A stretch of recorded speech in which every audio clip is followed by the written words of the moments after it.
किसान साथियों राम राम। आशा और उम्मीद करता हूं कि आप सब ठीक ठाक होंगे। साथियों, आज हम सरसों के भाव के ऊपर और सरसों के स्टॉक के ऊपर चर्चा करने जा रहे हैं। यह चर्चा क्यों करनी जरूरी हो चुकी है? क्योंकि एक डाटा सरसों के स्टॉक का निकल के बाहर आया है। वो डाटा मैं आपको वीडियो के माध्यम से बताने जा रहा हूं। साथियों, मैंने एक बात ठान ली है कि जहां झूठ होगी मैं सहन नहीं करूंगा, क्योंकि झूठा और भ्रमित प्रचार और झूठा स्टॉक, सारा का सारा सिस्टम केवल और केवल भाव दबाने के लिए और किसान को नुकसान पहुंचाने के लिए यह सिस्टम चलाया जा रहा है। और मैं लगातार आवाज उठा रहा हूं।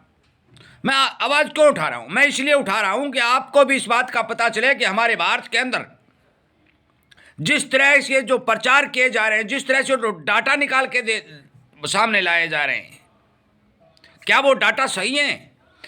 और उन डाटा जो पेश करते हैं, वो डाटा जो आते हैं, उनसे भावों के ऊपर कितना बड़ा नुकसान होता है, क्या इसके बारे में किसी ने विचार किया है?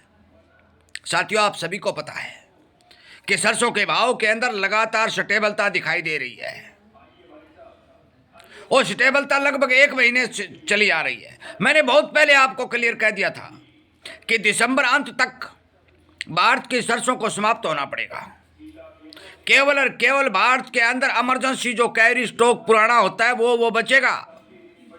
मैंने ये भी आपको बताया कि NCCL का स्टॉक क्लियरिटी 6201 रुपए में खाली हो चुका है।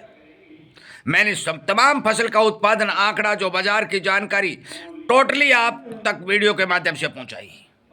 आज मैं वो डाटा पहुंचाने जा रहा हूं जो एक लिखित रूप में सामने आया है। मैं इसी तरह की जानकारी किसान को जागरूक और सावधान करने के लिए कह रहा हूं। मैं बेचने रखने की बात नहीं कह रहा हूं, मैं बाजार की जानकारी दे रहा हूं कि बाजार के अंदर किस तरह से क्या सिस्टम चल रहा है। उससे पहले मैं ये डाटा बताऊं, मैं आपको बता दूं कि हजारों लीटर नकली तेल जो सरसों का है, लगातार मिलावटी तेल पकड़ा जा रहा है और दबादब जो डिमांड है उसको मिलावटी तेल, कनेला तेल, फलाना तेल, धिकड़ा तेल कर करके उसकी पूर्ति की जा रही है और रोकने टोकने वाला कोई नहीं। साथियों, मैं किसान की आवाज लगातार उठा रहा हूं, एक एक बात आप तक पहुंचा रहा हूं और इसीलिए कहता हूं कि आप इस चैनल के साथ जुड़िए, इस चैनल को ताकत दीजिए, सोशल मीडिया के ऊपर किसान की आवाज को बुलंद कीजिए, ताकि हर आदमी के बात समझ में आए कि आज किसान जाग चुका है। महाराष्ट्र के किसानों ने एक बहुत बड़ा आंदोलन करके सरकार को झुकाया और कर्ज माफी करने के ऊपर कमेटी बना करके 15 दिन में अपनी रिपोर्ट देने को कहा कि इस सिस्टम से यह कर्ज माफी हो सकती है। बोलना पड़ेगा, बोलना भी पड़ेगा और अपना हक लेना भी पड़ेगा। अब सुनिए जो डाटा निकल के आया है। साथियों, इस डाटा में बताया गया है कि किसान के पास 20 लाख टन सरसों है, स्टॉकिस्ट के पास 5 लाख टन सरसों है और सरकार के पास 7 लाख टन सरसों है। इसमें डाटा दिया गया 32 लाख टन सरसों भारत के अंदर मौजूद है। बात रही 24 की, 24 में कितनी थी? 24 में किसान के पास 13 लाख टन सरसों, स्टॉकिस्ट के पास 5 लाख सरसों और सरकार के पास 18 लाख करके 36 लाख टन सरसों की बात 24 में बोली गई। मैं आपको बता देना चाहता हूं कि 20 लाख टन जो सरसों किसानों के पास बता रहे हैं, उत्पादन 85 लाख टन के लगभग है, तो क्या चौथाई हिस्सा किसानों के पास अभी भी मौजूद है? भारी भरकम किसानों ने लगभग अपनी सरसों सेल कर दी और अभी भी बाजार के अंदर यह बोला जा रहा है कि 20 लाख टन सरसों किसान के पास है। उस सरसों का इंतजार किया जा रहा है।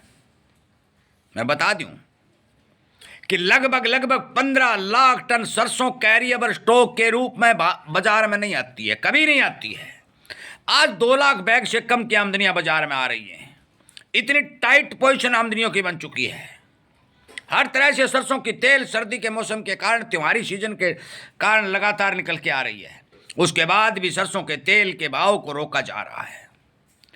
एक बात और बता दूं, जो सरसों की खली 2500 रुपए बिकती थी, वह 2700 रुपए तक के भाव बोले जा रहे हैं। 200 रुपए की तेजी सरसों की खली में बोली गई है।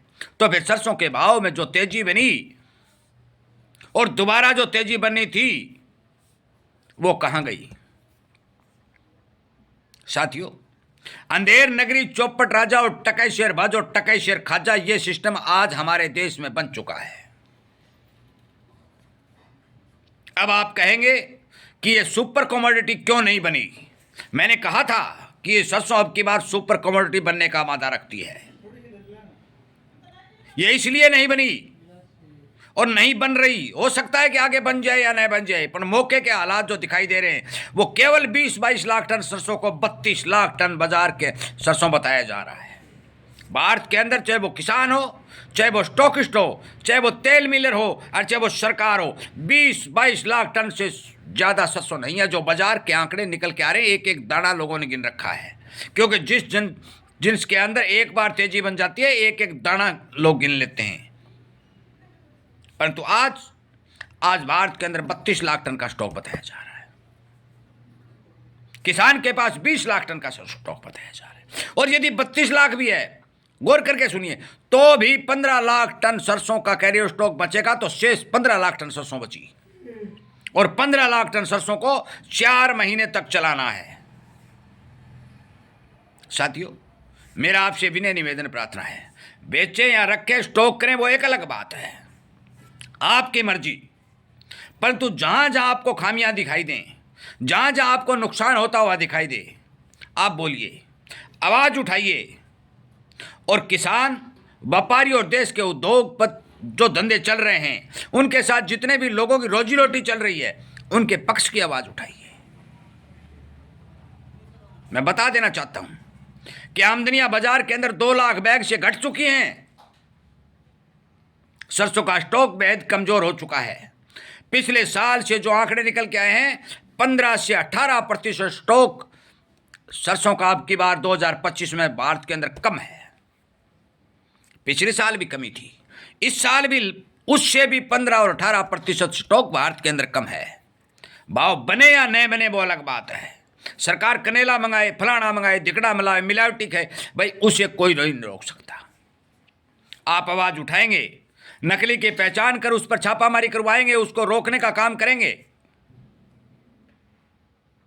और विदेशी तेलों के आयात के ऊपर ड्यूटी बढ़ाने की मांग करेंगे, तो 100% हमारे देश के अंदर जो जिन्स हैं उनके भाव आपको मिलेंगे। किसान को भाव मिलेगा, कमीशन एजेंट को कमीशन मिलेगा, व्यापारी को 2 पैसे का फायदा होगा, और देश के उद्योग में काम करने वाले तमाम लोगों की रोजी रोटी अच्छे से चलेगी। परंतु बोलना आपको पड़ेगा। साथियों, जो रिपोर्ट आज मेरे पास सरसों की आई, मैंने आपको क्लियरिटी साफ सीध कर बता दिया है कि ये 32 लाख टन सरसों भारत के अंदर नहीं है। और खास करके सीधी बात है कि 20 लाख टन सरसों किसानों के पास तो है नहीं। मेरे इस वीडियो को ज़्यादा से ज़्यादा शेयर कर दें।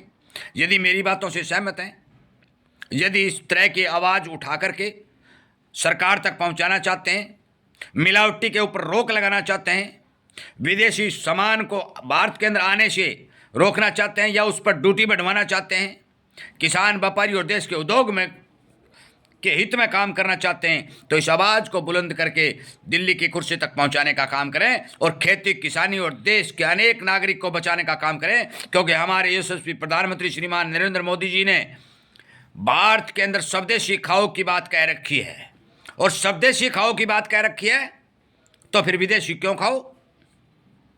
फिर विदेशी खाने का मतलब क्या है? प्रधानमंत्री जी कहते हैं कि भारत का पैसा भारत में रहना चाहिए, तो फिर कनेला तेल के लिए पैसा कहां से आया था जो रूस में गया? हर तरह मैं ये बता रहा हूं, पैसा तो भारत का विदेश आ रहा है। और जब हमारे नेता मंच से भाषण ये दे रहे हैं कि देश का पैसा देश में रहना चाहिए, तो वो ला कौन रहा है? पैसे किसके हैं? वो दान नहीं कर रहे हैं साथियों, वो भारत का पैसा विदेशों में जा रहा है। और विदेशी किसानों की लगातार मजबूती देखी जा रही है, क्योंकि उन किसानों की आमदनी दिनों दिन बढ़ती जा रही है। और भारत के किसान, भारत के व्यापारी और भारत के उद्योग धंधों को दिनों दिन चौपट होता देखा जा रहा है। ये सच्चाई है। इस सच्चाई का साथ देना है तो आप सोशल मीडिया के ऊपर ताकत बढ़ाने का काम करें, ज़्यादा से ज़्यादा लोगों को शेयर करें, जागरूक करें और इस आवाज़ को बुलंद करने का काम करें। इन्हीं शब्दों के साथ इस वीडियो को विराम देता हूं। उम्मीद करता हूं कि आप जरूर इस बारे विचार करेंगे। जय हिंद।